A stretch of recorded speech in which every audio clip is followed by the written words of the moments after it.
Hello, today we are going to create an end-to-end calculator to embed into a Wix website.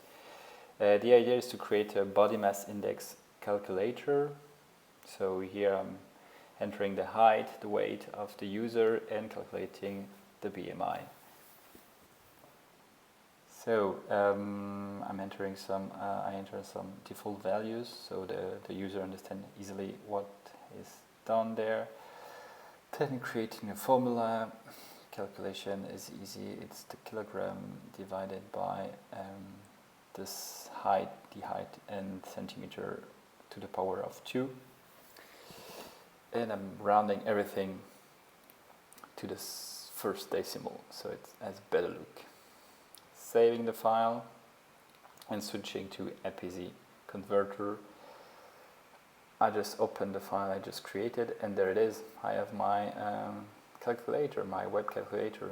I'm going to remove the top tab because I don't want it on my website.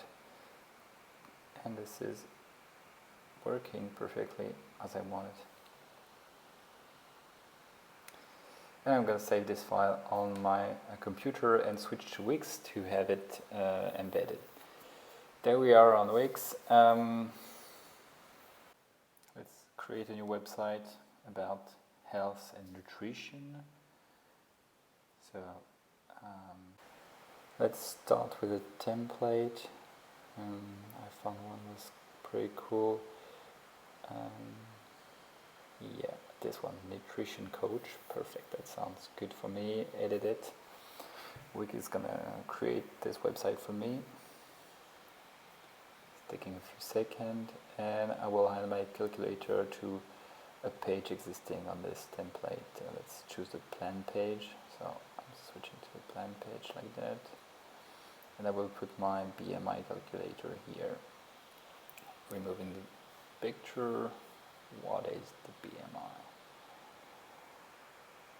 And so I had it there. I just need to add a widget. On the left hand side the button is head, down more, and then I'm going to add a HTML iframe. And you see on the top left it's written enter code. So I need the code of my application. It's perfect, it's just on my desktop. That's the zip I got from Appizy. So just to show you the HTML working. Standalone, this is on my laptop, not really useful now. I need the code, so I'm using Visual Studio to open it. Select everything, copy, and then paste it on in the widget configuration. And there you see I have my calculator working on my website. I can change the dimensions of the iframe and click on the top right to preview how it's working, and it's done basically. I have my calculator fully functioning.